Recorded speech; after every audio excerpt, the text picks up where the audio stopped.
Hello student, today we will recapitulate Biosavart law.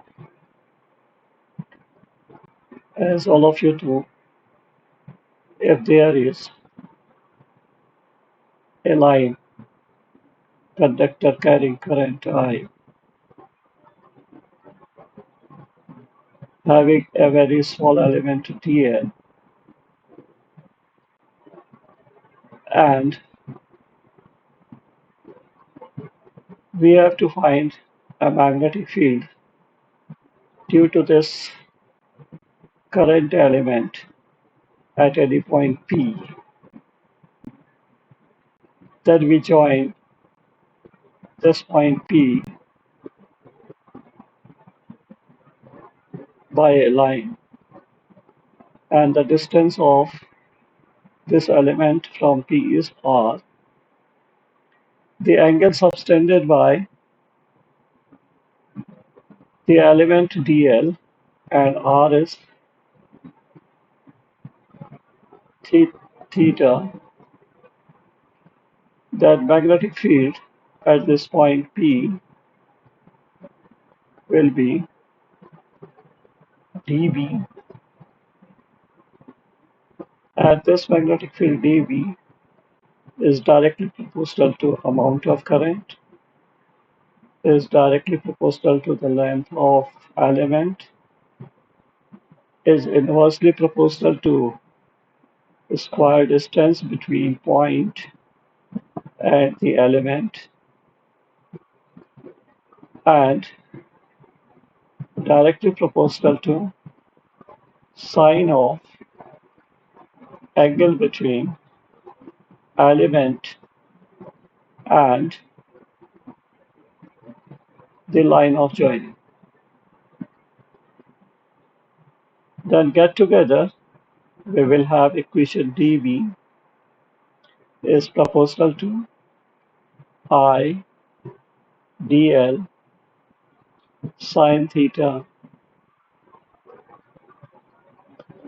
upon r square. We replace the proportionality sign by equal sign by using a constant,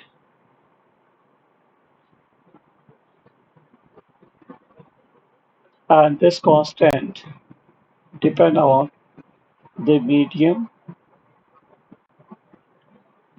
where we have to find out the magnetic field, and if it is vacuum then this constant will be mu naught upon 4 pi.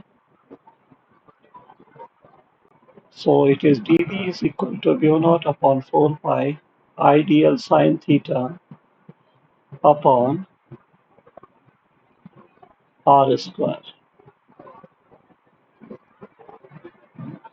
So this equation we will use to find out the magnitude of magnetic field due to the element dl which is carrying current I. The magnetic field is a vector quantity. This magnetic field intensity dV vector quantities can be represented by mu naught by 4 pi I dl cross r upon r cube.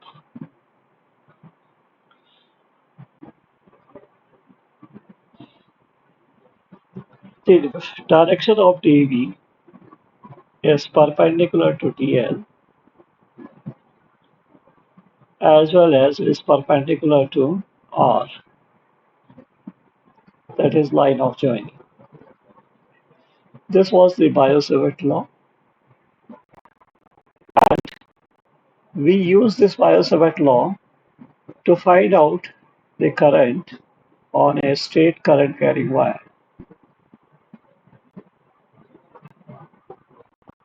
The current carried by the wire is I, and this is a straight current carrying wire, and we have to find the magnetic field intensity at this point P, which have a minimum distance from the wire, and it is represented by A. So PC is A. The magnetic field intensity we already find out. It comes B is equal to mu naught by 4 pi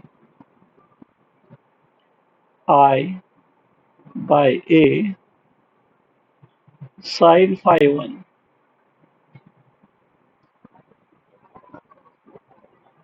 plus sine phi 2.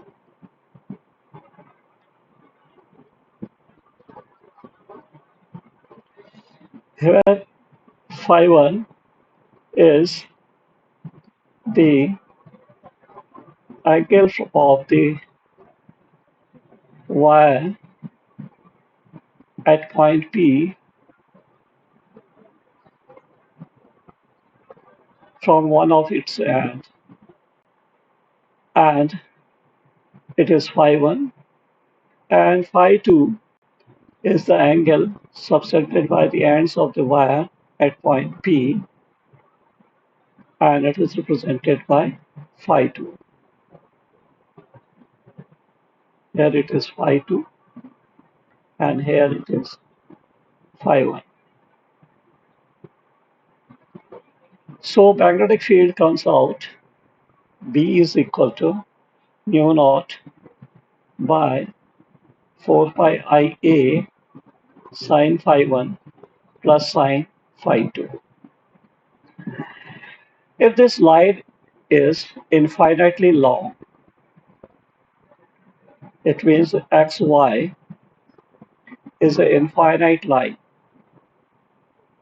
then for a long infinite wire,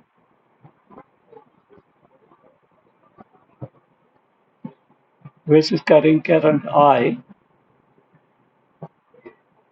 the phi 1 will tends to 90 degree. As we move downward, the angle will increases, and it will increases up to 90 degree for a very long straight current carrying wire, which is tending to infinite. And phi 2 will also goes to 90 degree. If this happens, the magnetic field intensity at this point P for a very long wire will equal to mu naught by 4 pi I by A sine 90 plus sine 90.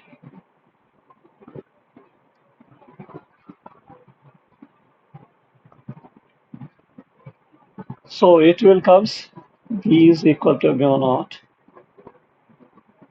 by 4 pi I by A. Sine 90 is 1. Sine 90 is 1. So it is 2. 2 will cancel this 4 by 2. And so it will comes mu naught I by 2 pi A. So for a very long straight current carrying wire, B will comes out mu naught I by 2 pi A Tesla.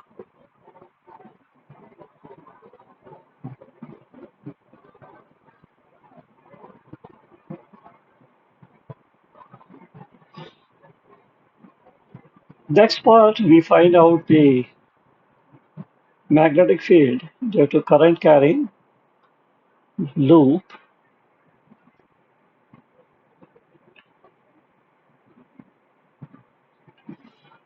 which carries current I. Here is the loop, and this carries the current I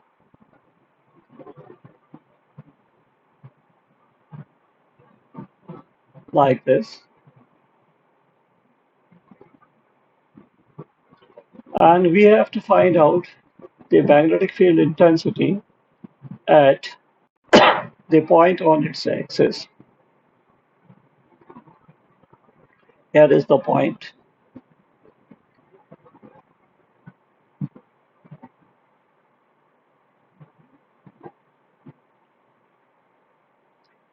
And it is at a distance x. And the radius of this loop was a. And we already discussed this analysis. And we find out p at axial point. It comes out mu naught I a square upon 2 x square plus a square to the power 3 by 2.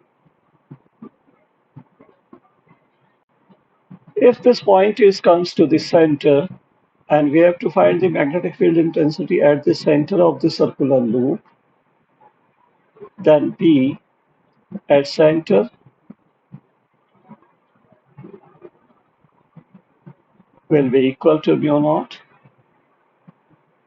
I a square upon 2. The value of x at center will be 0. A square to the power 3 by 2. So it will comes out mu naught I a square upon 2 a square to the power 3 by 2. Add 2 to cancel here, it will be a cube. So it is mu naught I a square upon 2 a cube. So B at center of the circular coil will be mu naught I upon 2a Tesla.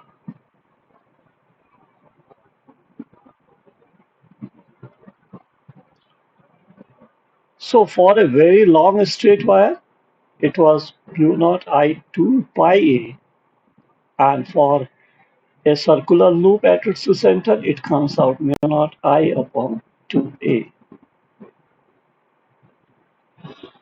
We will use these two equations for numerical purpose also. Now today we will discuss a new phenomena, that is Ampere's circuital law.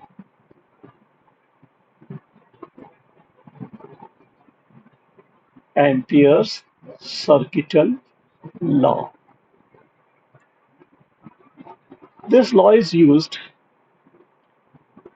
to find the magnetic field intensity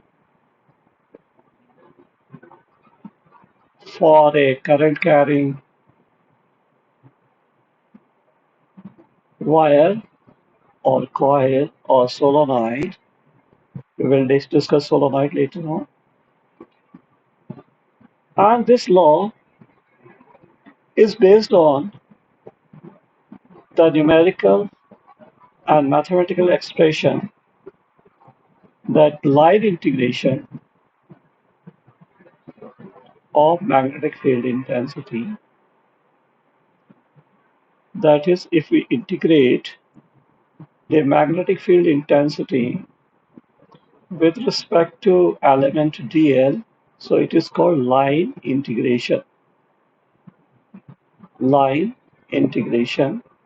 And this integration is used for a loop. So integration will be covered by a circle which represents the line integration for a loop. So line integration of magnetic field intensity for a loop is equal to mu naught times of the current enclosed by the loop. Here is the loop where we have to find the magnetic field at a point P. We make a loop here which is covering this current I, and the magnetic field intensity we will get at this point P will be used by Ampere's circuital law, that is magnetic field intensity getting the line integration will be equal to mu naught times of the current enclosed of the current enclosed. So a statement will be the line integration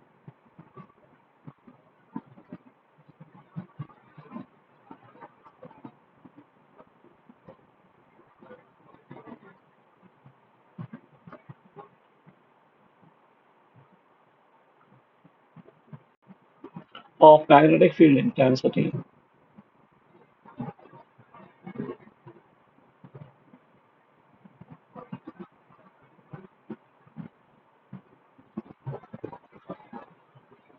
is mu naught times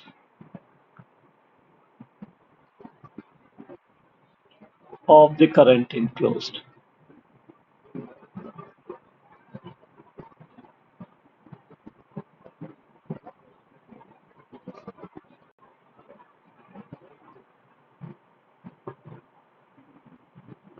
By a loop.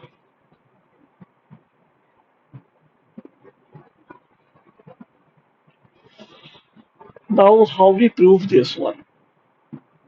Let us prove this one.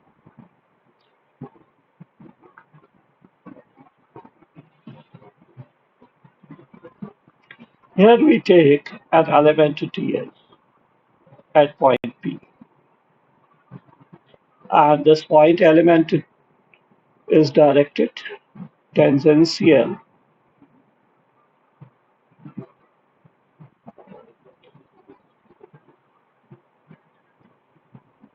This is direction of TL, and the distance of the point from the wire is A. It means the radius of the loop is A. The magnetic field intensity will also be in same direction as from Maxwell's right hand thumb rule. It will be circular for the straight wire. So this will be the direction of magnetic field because of this element.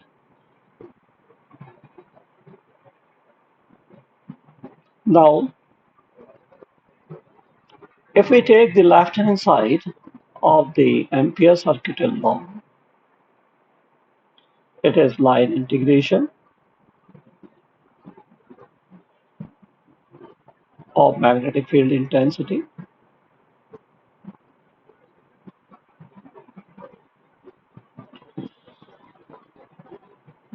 Then it is equal to mu naught by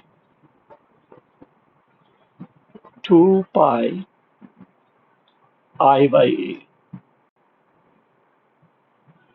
Because of a very long straight current carrying wire, the magnetic field intensity at a distance A is mu naught I upon 2 pi A. And here it is multiplied by dl. Now mu naught I 2 pi and A are constant. Mu naught by 2 pi, I is also constant, as well as A is also constant because point loop is a circular loop. So the distance of this point is A. So we will have only dl inside the integration. If we integrate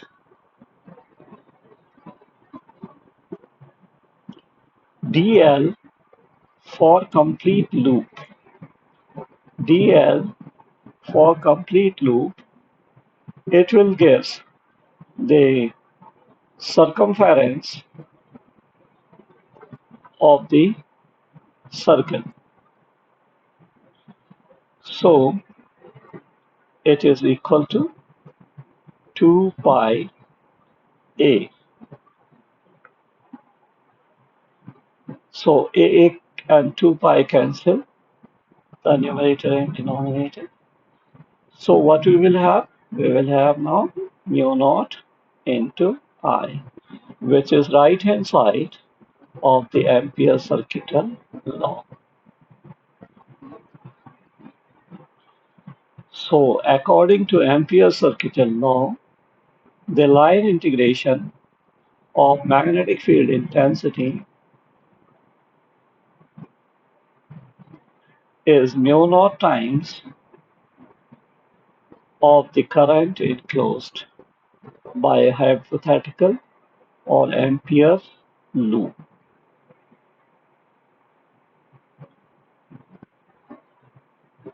Thank you for watching the video.